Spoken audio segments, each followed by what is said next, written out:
రాష్ట్రంలోని గ్రామ పంచాయతీ ఉద్యోగ కార్మికులకు కనీస వేతనం 10,000 రూపాయలు ఇవ్వాలని ఏఐటీయూసీ రాష్ట్ర వర్కింగ్ ప్రెసిడెంట్ ఎండి యూసఫ్ ప్రభుత్వాన్ని డిమాండ్ చేశారు. గ్రామ పంచాయతీ ఉద్యోగ కార్మిక సంఘం ఏఐటీయూసీ జిల్లా ప్రథమ మహాసభ మెట్పల్లిలోని మండల పరిషత్ కార్యాలయంలో నిర్వహించారు.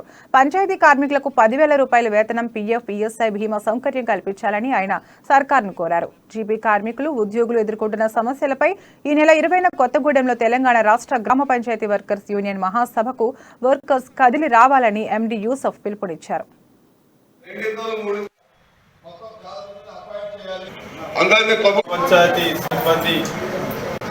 ప్రథమ మహాసభ ఏఐటీసీ ఆధ్వర్యంలో మెట్టిపట్నంలో జరుగుతోంది. మరి అలాగే ఏఐటీసీ జిల్లా మహాసభలు మన కొట్లలోని సి ప్రభాకర్ భవన్లో ఈ నెల 12న జరుగుతున్నది.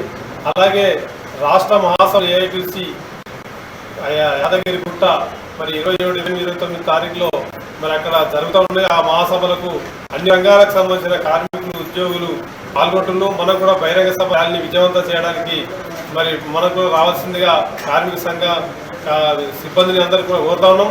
అలాగే దీని తర్వాత కూడా ఆల్ ఇండియా మహాసభలు వచ్చే రాష్ట్రంలో గ్రామ పంచాయతీల్లో పనిచేసే కార్మికుల్ని, ఉద్యోగుల్ని కాంట్రాక్ట్ లేబర్ పద్ధతితో దోపిడీ చేస్తూ ఉన్నారు.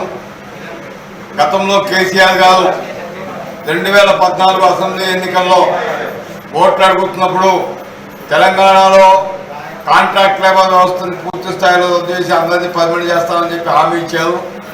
ఆ హామీ ప్రకారం ఇంతవరకు ఒక్క కార్మికుల్ని కానీ కార్మికులని కానీ పర్మిట్ చేయలేదు. వెంటనే గ్రామ పంచాయతీ కార్మికులందరినీ ప్రభుత్వ ఉద్యోగులుగా గుర్తించి వెట్టి చాకరీ. జిల్లా గ్రామ పంచాయతీ వర్కర్స్ యూనియన్ ఏఐటీసీ జిల్లా మహాసభలు ఈరోజు